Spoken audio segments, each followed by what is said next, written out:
welcome back to this Wednesday's episode of Gabe's Cave. Y'all know what it is. This is a Meet the Artist episode, and I got a good one for y'all today. But before we can do any of that, we got to take just a few minutes out and thank our sponsor, RPGhiring.com.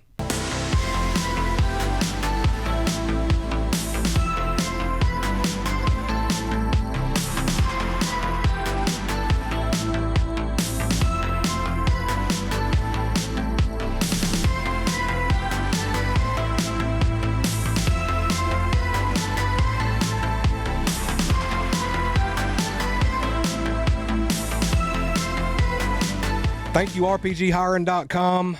None of these cards and none of these con trips would be possible without you guys, so we really appreciate it. If you guys live in Arkansas, Oklahoma, Missouri, Kansas, or Tennessee, and you guys are needing a career where they train you, you don't have to have any experience, but definitely get on RPGhiring.com and look them up. They are building people, changing lives. And today, our guest is Mr. Zach Woolsey. Yay! Thanks for having me on, guys. I appreciate it. Like I said, I feel bad you guys lost the other one, but we're here to give it a second run. So, yeah, man, you did some cards that are up my alley on this one, so I'm kind of glad that we lost that footage because now I get to talk to you. Oh, okay. It's going to be a way better interview now, anyway. You know what I mean? Let's start off with what's over here. I see some Jordans here, and I'm seeing 11, I'm seeing 5, I'm seeing 13, and I'm seeing the Jordan 1s here. Yes, sir. Mm-hmm. Is there any specific reason why, other than the fact that Jordans are just awesome? Why did you choose these specifically? I guess like I kind of went with those cards just based on like if I was to buy a set, what would I kind of look for? And I guess like what like I was influenced by. So I guess it was kind of like, ooh, I get to do anything I want to do instead of working on like, you know, a specific project or something that, you know, one of the card companies is giving me to work on. I was like, oh, this is my chance to kind of do something that I wanted to. And I actually picked those because those are like the kind of the favorites for my own personal collection of Jordans. Obviously being like graduating in 95, like I was very, you know, into Jordans at the time, and, you know, we had jobs and kind of things like that. And so when we did get our paychecks and stuff, we would hit the shoe store. So I still have quite a bit of those shoes still to this day, but you know, I kind of did it too to make my son mad. He's kind of into Jordans and he wanted those cards and I wouldn't let him have them. So that's funny. That's kind of where those ones came from. Mm-hmm. Shout out to the mad son. Yes. Just get even with me when it comes to school shopping, I'm sure. It'll cost me more than just a few cards, but yeah. I'll tell you a funny little story about me. I was in the military, and when I came back from my second deployment, I had money saved up. And me and a buddy took a trip to Florida, and we went to this big old mall outside of Tampa. And we go into a Foot Locker, and they have, like, I'd never been in a Foot Locker so big before, and they had so many Jordans. And I get that this little girl comes up, and she's asking me, you know, if I want any help. And I was like, yes, ma'am. I said, I need a size 11.5 in these. And I named off like 7 pairs of shoes. And when I got done, she was looking at me, and she was like, oh, are you serious? And I was like, yes, ma'am, I need all of those. They apparently that mall was not in the best place because they had a security guard escort me and my buddy to our car. Like, they wouldn't let us walk to the car by ourselves with all those bags. They were like, y'all can't take all these Jordan bags out of the mall by yourself. Somebody will try to get you. So, yeah, but these are definitely, when I seen them, I was like, a man of my own taste here with some Jordans. I super appreciate that. Yeah, like when I was there, I don't know, it was one of your guys there has a pair of the Kanye ones roaming around there somewhere. Yeah, I don't know if I'm supposed to say that or not, but I was like, wow, that's even just to see him in person is quite a, you know, was worth the trip for me. So yeah, those orange jokers. Yes. Yep. the ones that LeBron wore that time. Yeah, that's our store manager. He also has a pretty nice set of the baby blue 5s, the ones they just came out with, the university blue 5s. They were like solid baby blue. He bought a pair of those. So, which one of these would you say is your favorite shoe? If you had to, if you could only the 11. the 11. It's hands down the 11. Like I said, like I was really big into them, and it was kind of cool. Me and my three friends, we would always buy the exact same shoes. We were kind of known for wearing the same shoes to school all the time. And actually, my locker partner worked at Foot Locker, so he would set aside like our pair. So when we got out of school, we would go in. But I remember when those 11s came out, like they were gone so quick. We actually drove to a military base and found them a military base. I think we paid close to $100 for them. I mean, like in 90, whatever it was. That was like our whole paycheck at the time. But yeah, so those are definitely always been, my go-to, my favorites for sure. Well, I appreciate you including them. Let's move up here to the top row. I was going to save these guys for last, but since they're at the top, we're going to go ahead and go for them. Fantastic job with the black and white. We've got Ice Cube. We've got Easy. We've got M. And we got the man, the myth, the legend, Tupac. Why these cards, brother? Let's talk about those. Well, basically, like before I started kind of working on cards and stuff, I worked a lot in like rap music, hip hop, and stuff like that. And actually, a few of those guys have actually been able to do like artwork for. I did a piece for Ice Cube. One of my friends, his name is like they call it Gritty Entertainment. He was able to make that happen for me. I think it took like a couple of years to get it to him. I know that like he was really busy and he was out and doing a lot of things. I had the opportunity to help out on the Shady XV album, to submit some masks and stuff through Cuzzalo Inc. For the Shady XV album cover art on that one. And kind of help out with some of the stuff that they did for like pre-order masks, I believe. And obviously, like Easy was like really big, influential. I actually got to meet his son, like I think just last month. He was here at a car show with DJ Yella from NWA. So to actually get to talk to him in person, I've kind of known him off and on and through other people and stuff like that. And obviously Tupac, like I didn't get a chance to ever meet him or do any work for him, but definitely influential in my taste of music and working in the music industry and stuff like that. Kind of is where I began in working in rap and hip hop. Definitely before like comics and cards and other things like that. So, well, that's awesome, bro. I would, as much as I like the Jordan cards because I'm a big fan of Jordans. I have several pair myself. If I could win, I would. My first four choices would be these four, and I'm not sure which one I would put in which order, but it would definitely be those cards would be the ones that I went for. Just a lot, and I'm gonna tell you a little secret here. And the Cave of Maniacs that are watching this on this episode, I think I've only maybe said this once or twice out of the 5 years that I've been doing the Gabe's Cave thing. But the Nasty in Uncle Nasty, which is my Gabe's Cave name here, my handle, actually came from a rap name because I did freestyle contests and all that kind of stuff. Like that's what I did when I was younger for like 7 years. I even went on tour a couple times and opened up for some people like Houston rappers and stuff like that. So I was all about it. So yeah, this is right up my alley, bro. Yeah, like like rap and hip hop has always been something that has been a big thing to me. And I grew up I had a cousin that was like into a DJ, so he had all the vinyl album covers. I was little, and and he was kind of like, I didn't have an older brother, so it was kind of like him and drawing, like Kiss and stuff like that, and Ozzy Osbourne album covers and stuff.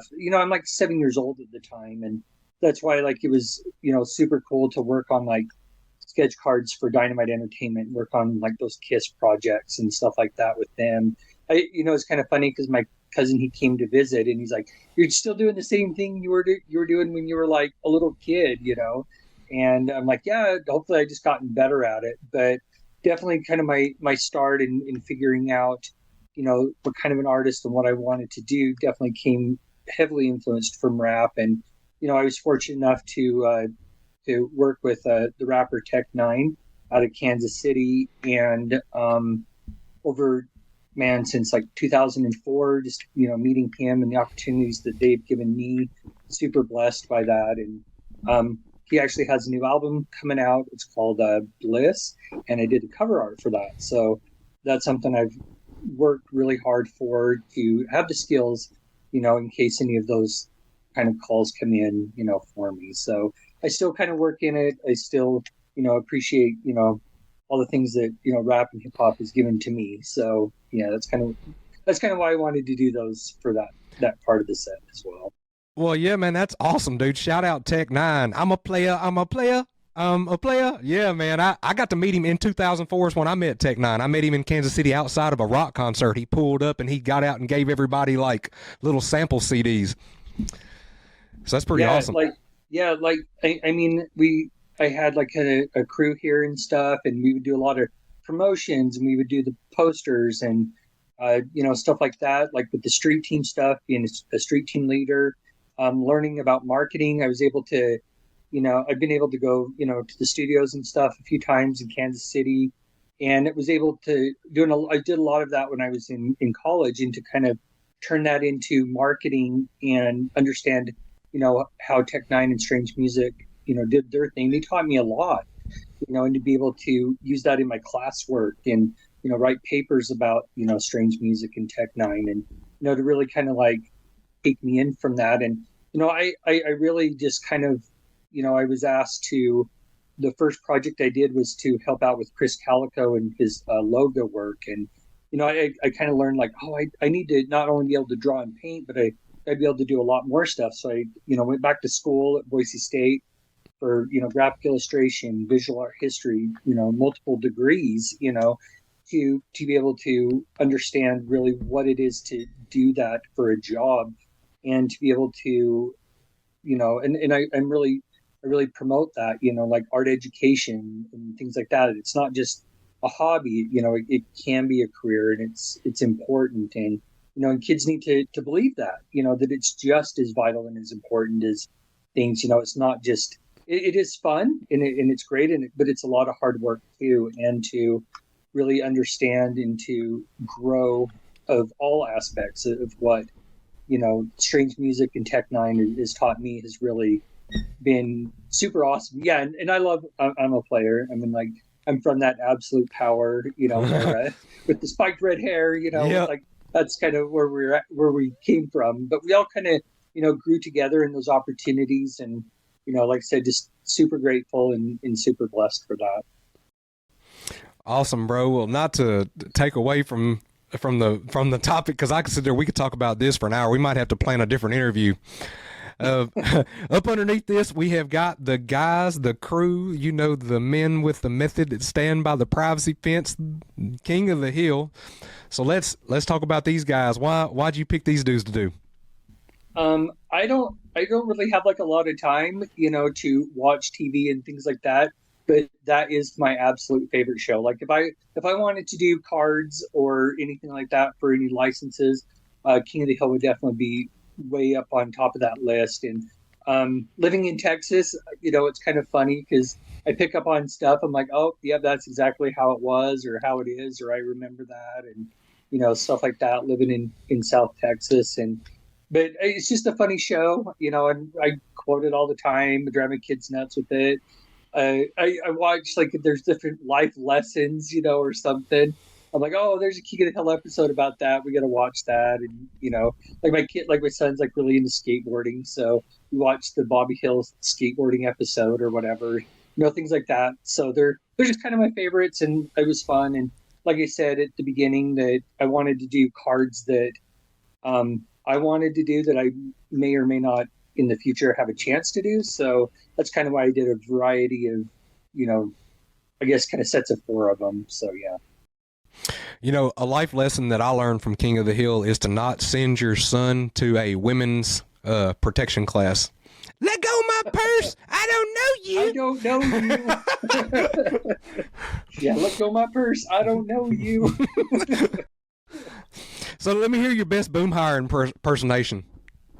Oh, you're from South Texas. You should be able to do it. Oh, dang old, yep. Mm-hmm. That's acceptable. We'll take it. All right, we're gonna skip the bottom row. We're going straight to the Transformers. I see Bumblebee. I see Optimus. I see some Decepticons. So why the Transformers, bro? So when Transformers came out, I believe I was in like second grade, and like we didn't have a lot like growing up. So in order like to get one, like you either waited for your birthday or Christmas because there wasn't anything in between those two times. But I remember just like how super excited I was to when those guys were released and they came out. I know that there was like GoBots and there were Voltron and things like that, but just how super cool those Gen 1 toys were. And Christmas Day opening that up, and I remember I think it was Hound, who was the green military Jeep, and I got Jazz, the little Porsche guy, and just how super excited I was. And they were awesome. I mean, they were made out of metal. They were like real cars, like my Hot Wheels that I had. But yet they, I remember like having to have my dad kind of transform them for me because I couldn't quite figure them out just yet because I was only in like second grade. But just how super cool they are, and to see the new Transformers movie was and kind of share that with my sons as well too. Like I said, that's was kind of like another one of the licenses that would be super cool to work on a full set of those. But definitely a fan of the Gen 1 Transformers. So Yeah, well, I think some people are going to be excited for a chance to try to win these guys.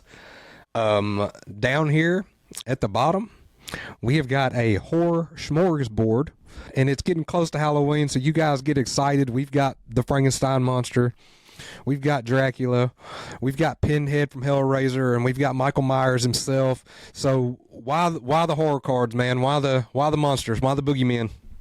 well, and that's super cool. You guys are going to Oklahoma. I was actually booked to go there in like March of 2020. I was actually supposed to fly out to Oklahoma City for those guys, and everything got shut down. So I haven't been able to get to that one just yet. But I know you guys they're super cool people. I hope to get to meet them in person as well. But I kind of picked up those guys. Pinhead's my personal favorite. Hellraiser, stuff like that. Clive Barker submitted artwork and stuff to the anthology and stuff. And that I didn't make it into it, but it was a lot of fun to do a lot of pieces and stuff to at least slide across the desk and have them put eyes on my work for that. A long time ago. Also like Michael Myers, Tech Nine. If you know him, that's kind of his thing. So he's one of my favorites as well. The two Universal monsters, I had just kind of came back from Universal Studios in Florida and kind of see like some of the stuff that they had there. The monsters were always like a big favorite of mine as like a kid, and to see, kind of the stuff that they had there at Universal Studios influenced the other two guys for me. So yeah. Well, that's awesome, bro. So, not to get off these amazing cards, but what do you got going right now? You got any projects that you're doing right now? Stuff that people could look forward to see? Yeah, like I said, we've got Tech Nine's Bliss album is coming out later this month. I think it was supposed to come out on the 14th, but they pushed it back a little bit because they know that he was really trying to get one of these other features on that album. He just put out the track list for that. It's pretty cool. It's not just the album cover. There's actually several pieces of art that are inside the CD booklet to go along with the story of the cover. So it was really awesome to be working on that. Printed in Blood, the publisher that does a lot of like horror stuff. We just did the Hannibal book. It came out, and there's several other books that are coming out. I did a piece actually yesterday for a book for the holidays. It's like a holiday of horrors one, it's like a Christmas theme horror / theme, which is really fun to work on to kind of cross those two things, horror and Christmas. You don't really put those two together very often. So there's actually a couple of books coming out for that, and there's always Star Wars to work on, Star Wars sketch cards. They really did a lot the beginning of this year. We did tons and tons of sets of Masterworks, Chrome, Finest, Mandalorian. Season 3 is kind of what I'm working on now. We did a Red Sonja this year for Dynamite as well. So yeah, always working on something. I am never not working on it. And when I am not working on that, I'm usually working on video game graphics or something like that. So just trying to work on whatever I can when I got the time to do it. Now, we normally only get like 15 cards. That's normally that's normally the, we normally only get 10 to give away because some of them are supposed to be artist proofs. I have 20 cards sitting out here in front of me. How did you make that happen for us? What made you want to send all 20 back to Gabe's Cave? Well, I guess like for me, when I was working on them, I couldn't just pull one away from the other. I feel like that since I did them in kind of like a set, like as a series, like if I pulled one of them out, then I felt like that it was missing something the whole time. And it was really cool, like to even get to like find you guys to begin with. Like I have never, I see people pull my cards out of Star Wars packs, and you guys were opening up one, and you pulled one of my sketch cards out, and I happened to be watching it like at that time. And just like watching you guys and following you guys online and stuff like that, I made it a point, like, I'm going to deliver those cards in person. I booked my flights, and you guys probably thought I was crazy to do it, but I'm like, hey, you know what? It was super cool. It's the first person I've seen to, pull one of my cards out of a pack like that. And, I just seen, like you guys' channel and what you guys were about and learning and stuff like that. And I just kind of felt like that was a way to give back to you guys, because I know that in talking with Marty and getting to know him, in person and online, just how valuable you guys do appreciate artists and the sketch cards and the give back, and that you do make it do these interviews, things like that, to be able to let us express our talents and share that with people out there. So I guess for me it was kind of my way of like I said, it was kind of a way to give back as well to you guys. You guys were able to do whatever you wanted to do with those, but also, like I said, it was kind of, I really couldn't feel like I could break one away to keep either. But it was kind of cool because you guys gave me some extra blanks I took home with me, and can redo them or do something else with the blanks you sent me back. Well, man, we always appreciate to hear that the people that we work with or try to work with and do things with, that it makes us feel good. I mean, no cap on none of that. Like it does make us feel good that you guys, that you felt strong enough about us to book a flight to come here to see us and meet us in person and visit the place and sit down and talk to Marty and stuff and be able to sit in the studio in person. It does suck that we lost that footage, but like I say, we got a good interview out of it. And yeah, man, hopefully next time you get to come down here, maybe I'll get to meet you. Yeah, absolutely. I definitely, was talking about that. I may not be able to get out to it this year, but, even I definitely watch for you guys, like events and stuff that you're at, whether it's like Oklahoma City or, Dallas or some of those. Maybe we can meet in the middle or something like that one of these days as well, too. That I would hope to do that. Well, if you would like to hang on just a second with me, I can go straight into this part of the episode, and I will say some things that we've got coming up in the future. On September 30th through October 1st, we will be at the Cowtown Comic-Con, and that is right outside of Dallas, Texas. Those guys are always a hit, and it's one of our favorite cons to go to because that's where most of our buddies that we talk to on a regular basis, they'll all be underneath the same roof at once. Every Thursday night, there's Gabe's Cave After Dark, where we sell comic books auction style, and a lot of them start at $1. Woo! Had to get all that out, man. We got a lot of things going on here at the cave. You gonna be able to come around in September to go to that con? Well, I would sure like to. Definitely. I'm gonna look into the horror con for Oklahoma, because, like I said, I wanted to come to that in 2020, but I hadn't been able to get myself back around that way again. So, but yeah, those are some definitely awesome events, and and I super think it's cool you guys do invite people out there to your place, and to have artists and celebrities and kind of those signings too. So I'm definitely watching for those too, and we'll see if, like I said, we can meet up in the middle in some of those for sure. Well, yeah, definitely holler at Marty, because I don't know if you know Rob or whatever, the guy that puts on the con, but Marty could probably get in touch with me if it's not all the way packed. I'm pretty sure they could get you in there if you wanted to do something like that. Yeah, I'll have to reach back out to them and kind of see what they have going on. All right, brother. Well, look, I appreciate you coming on and talking to me, but I need you to do me a favor. I need you to take your Yes, sir. fingers and I need you to click like you're clicking on the keyboard, and you're going to send the viewers off to win those cards from last week. All right. Well, I actually have my keyboard here with me, so I'll actually just do that. All right, go for it. There you go. All right.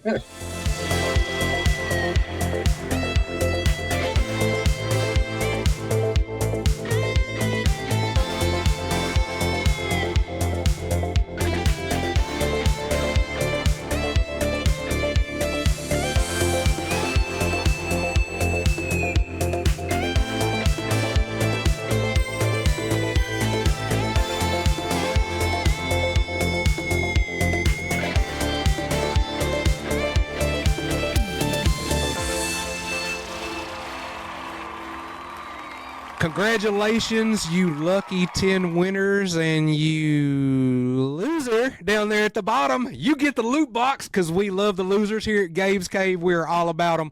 Appreciate you coming on, dude. These amazing cards. Some guys are going to be super lucky to win some of these. Until next time, brother. Thank you very much. I appreciate it. Thanks for having me back again. I did see you guys on social media send the boxes out for the next set, so I will for sure be seeing what I want to send your way this next round. So, all right, brother. Go ahead. Last thing, tell them your social media where they can go find you, and then we're going to tell these people bye. All right. Well, I'm Zach Woolsey, so I just go with Zach Woolsey Artworks, WERX. You can also kind of look at my work and portfolio at www.magicartworks.com. Thank you very much. All right, brother man. Till next time, Uncle Nasty, we out.